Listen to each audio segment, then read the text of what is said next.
Insulin हरगिज़ हरगिज़ हरगिज़ नहीं लगानी। ये बात नोट डाउन कर लें आप अपने पास कि कभी भी बगैर खाने के इंसुलिन नहीं लगानी।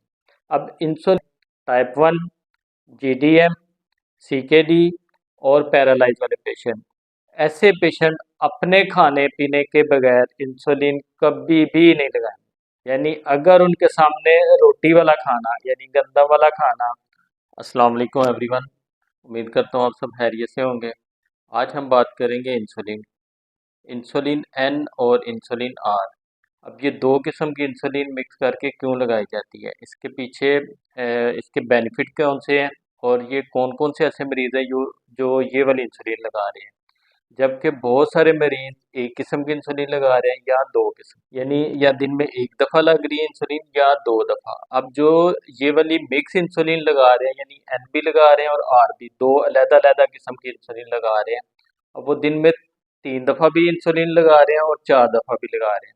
अब ये इन लोगों की इंसुलिन दूसरे लोगों से क्यों मुख्तलिफ है? क्या इनकी शुगर मुख्तलिफ है या इनके खाने पीने का अंदाज मुख्तलिफ है या इनके उठने बैठने सोने जागने की रूटीन दूसरे लोगों से मुख्तलिफ है?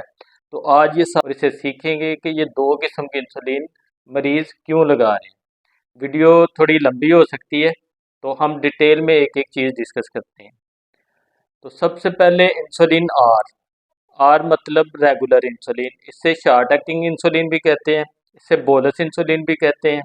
ये वाली इंसुलिन इंसुलिन आर, इसका काम है कि जैसे ही हमने खाना खाया इसने फ़ौरन एक्शन करना है। इसका रैपिड एक्टिंग, इसको रैपिड एक्टिंग भी कहते हैं, यानी रैपिड रिस्पॉन्स देती है, फौरी एक्शन लेती है।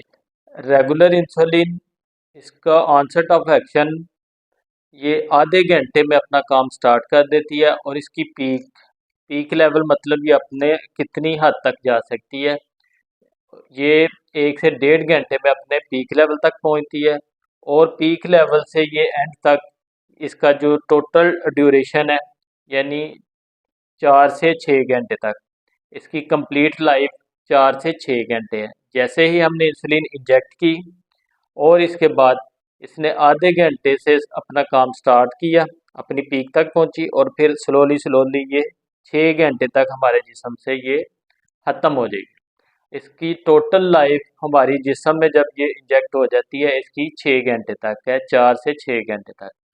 इसलिए वो वाले पेशेंट जिनकी खाना खाने के बाद शुगर ज़्यादा हो जाती है, वो वाले मरीज़ ये वाली इंसुलिन यूज़ कर रहे होते हैं।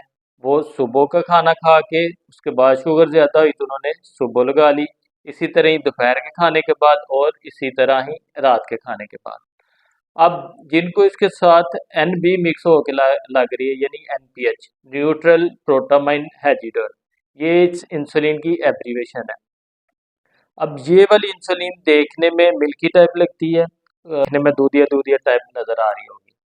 तो ये वाली इंसुलिन इसको लगाने से पहले मिक्स करना ज़रूरी होता है क्योंकि क्लाउडी सी होती है और ये जब तक मिक्स नहीं होगी तब तक इसके प्रॉपर इफेक्ट नहीं होगी।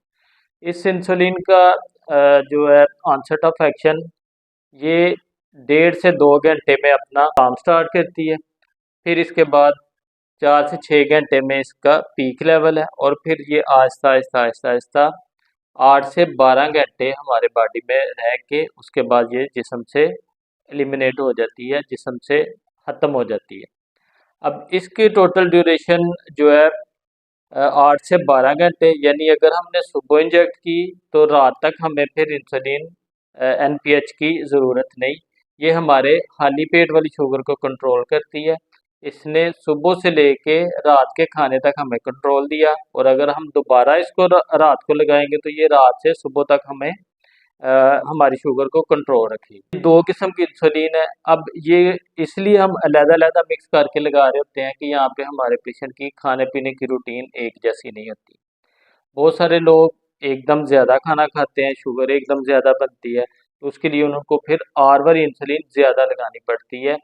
और बहुत सारे ऐसे पेशेंट जो तय खाना ज़्यादा खाते हैं, यानी जो खाना जाके हमारे मैदे में थोड़ी देर रुकता है, स्टे करता है, जिसमें हमारी सबसे सरफराज जो नाम है वो है रोटी, नान और आटा, मैदा, सूजी चावल, ये वाले खाने जो थोड़ी देर मैदे में स्टे करते हैं और इसके लिए हमें एनपीएच इंसुलिन की ज़रूरत होती है। अब इसी तरह ही बहुत सारे लोग जो कि पहले से मार्केट में जो मिक्स हुई इंसुलिन मिल रही है वो वाली इंजेक्ट कर रहे होते हैं, और बहुत सारे ऐसे पेशेंट जिनको उससे कंट्रोल नहीं मिलता, जब वो हमारे पास अपने डॉक्टर के पास विजिट करते हैं और अपनी डायरी जो वो घर से लिख के लाते हैं जिसमें उन्होंने फास्टिंग शुगर और रैंडम शुगर और इसके अलावा अपने दिन की डिफरेंट टाइमिंग में शुगर चेक की होती है, यानी pre breakfast, pre lunch, pre dinner या pre post prandial sugar check की होती है। वो सारा रिकॉर्ड अपना डायरी पे नोट डाउन करके लाए होते हैं। तो उसको देख के उनके कंसल्टेंट फिर उनका आइडिया हो जाता है कि ये वाला पेशेंट हमारा कौन सी कैटेगरी में फॉल कर रहा है, आया कि इन्होंने इनको हमने फ्री मिक्सिंग इंसुलिन देनी है या कि प्री मिक्सिंग।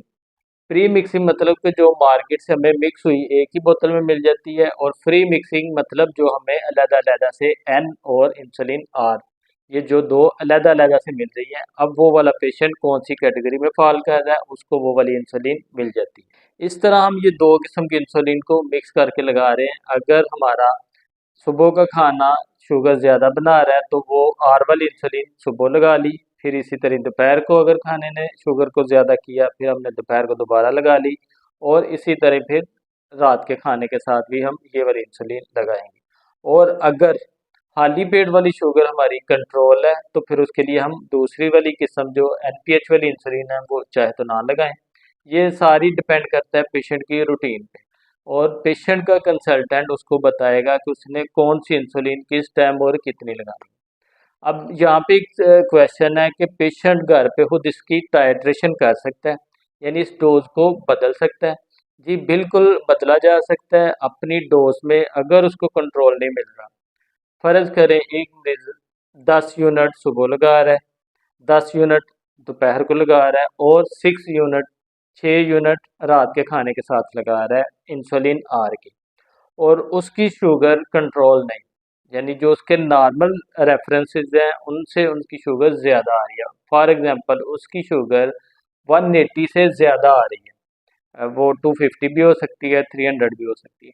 इस तरह के पेशेंट अपनी जो डेली इंसुलिन लग रही है उसमें 2-2 यूनिट का इंक्रीज लाएंगे, यानी 10 को 12 कर देंगे और 8 को 10 कर देंगे, या अगर 6 लगा रहा है तो 6 को 8 कर देंगे। अब वो इस तरह 2-2 यूनिट टाइट्रेट करके फिर वो अगले 3 दिन तक सेम ऐसी ही डोज लगाएगा, यानी जो उसने 2 प्लस किए होंगे 10 और 2 12, 6 और 2 8, इस तरह करके तो वो 3 दिन तक अपनी इसी तरह कंटिन्यू करेगा डोज, और 3 दिन तक वो अपने रिजल्ट्स को मॉनिटर करेगा। एसएमबीजी मस्ट करना है, सेल्फ मॉनिटरिंग ब्लड ग्लूकोज, और इसके अकॉर्डिंगली फिर वो अपनी नेक्स्ट डे की डोज को टाइट्रेट करेगा। अगर तो 2-2 यूनिट इंक्रीज करने से उसको बेनिफिट मिल रहा है, उसने अपने टारगेट अचीव कर लिए, तो देन वो सेम यूनिट कंटिन्यू करेगा। अगर उस पर वो उसको कंट्रोल नहीं मिल रहा तो देन अगेन सेम फार्मूलेशन 2+2+ वो करता जाएगा जब तक उसको नॉर्मल रिजल्ट तक वो नहीं पहुंच जाएगा। और सेम ये ही जो फार्मूला हम अप्लाई करेंगे अगर पेशेंट हमारे को इंसुलिन लगाने से हाइपोग्लाइसीमिया हो रहा है, यानी उसके खून में से शुगर की मिकदार लो हो रही है। अब लो कब होती है? अगर खाना खाने के 2 घंटे के बाद मरीज की शुगर 100 से नीचे आना स्टार्ट हो जाए, इसमें 90 का फिगर है, 90 से लो हम लो कंसीडर करेंगे, और अगर 100 से कम आना स्टार्ट हो जाए तो सेम वही टाइट्रेशन, पहले हम प्लस कर रहे थे अब हम माइनस करना शुरू हो जाएंगे। अब माइनस कैसे करनी है? सेम वैसे ही 10 को हम 8 कर देंगे और 6 को हम 4 कर देंगे। सेम इसी तरह हम नीचे आ जाएंगे, और अगर ज़्यादा हो रही हो तो हम प्लस करेंगे इंसुलिन, और अगर शुगर लो हो रही है तो फिर हम इंसुलिन के 2-2 यूनिट माइनस करेंगे। अब ये वाली टाइट्रेशन थी। इस तरह पेशेंट खुद अपने घर में अपनी इंसुलिन को टाइट्रेट कर सकता है, लेकिन अपने कंसल्टेंट की इजाज़त से वो ये सारा काम कर सकता है। पहले अपने डॉक्टर से मशवरा करे कि मैं ये वाला काम कर सकता हूँ, फिर अगर उसका डॉक्टर उसको इजाज़त दे तो वो ये सारे काम कर सकता है। ख़ास तौर पे ये मैं एक पॉइंट यहाँ पे रेज करने लगा हूँ, खास तौर पे वो वाले मरीज जो टाइप 1 के पेशेंट हैं यानी छोटे बच्चे, जीडीएम की पेशेंट यानी जो औरतें प्रेग्नेंट हैं, वो वाली औरतें, किडनी के पेशेंट जो डायलिसिस पे हैं या किडनी फेलियर वाले पेशेंट हैं, सीकेडी क्रॉनिक किडनी डिजीज़ के पेशेंट, वो वाले पेशेंट, हाइपरटेंसिव वाले पेशेंट जिनको हार्ट के कोई इश्यूज़ हैं, जिनके हार्ट के बाईपास या कोई अदर इश्यूज चल रहे हैं, सीवियर जिनके जो कंडीशंस हैं, वो वाले पेशेंट, और ऐसे पेशेंट जो पैरालाइज्ड हैं यानी जो किसी के डिपेंडेंट है, खुद कुछ नहीं कर सकते, लाइक वो बेड रिटर्न है और बेड से उठ नहीं सकते, वो वाले पेशेंट कभी भी बगैर अपने डॉक्टर के मशवरे से अपनी इंसुलिन को कम ज़्यादा ना करें। वो वाले पेशेंट अपने डॉक्टर की इजाज़त के बगैर इंसुलिन को ना कम कर सकते हैं ना ही ज़्यादा कर सकते हैं। और वो वाले पेशेंट जो मैंने कैटेगरी अभी बताई है, टाइप 1, जीडीएम, सीकेडी और पैरालाइज वाले पेशेंट, ऐसे पेशेंट अपने खाने पीने के बगैर इंसुलिन कभी भी नहीं लगाएं। यानी अगर उनके सामने रोटी वाला खाना यानी गंदा वाला खाना, कार्बोहाइड्रेट वाला खाना, अगर वो खाना खा रहे हैं तो इंसुलिन लगाएंगे। अगर उन्होंने कोई फल या कोई दूसरा स्नैक लिया तो उसके साथ इंसुलिन हरगिज हरगिज हरगिज नहीं लगाएं। ये बात नोट डाउन कर लें आप अपने पास कि कभी भी बगैर खाने के इंसुलिन नहीं लगानी। अब इंसुलिन जो अपना काम है वो कैसे कर रही है, हम कितनी देर पहले लगाएं। अब जब हम पेशेंट को बता रहे होते हैं कि जो रेगुलर वाली इंसुलिन है वो खाने से आधा घंटा पहले लगाएं। अब आधा घंटा पेशेंट पहले क्यों लगाएगा? आधा घंटा इसलिए लगाएगा कि जैसे ही पेशेंट ने इंसुलिन इंजेक्ट की, उसके आधे घंटे के बाद इंसुलिन ने अपना काम स्टार्ट कर दिया।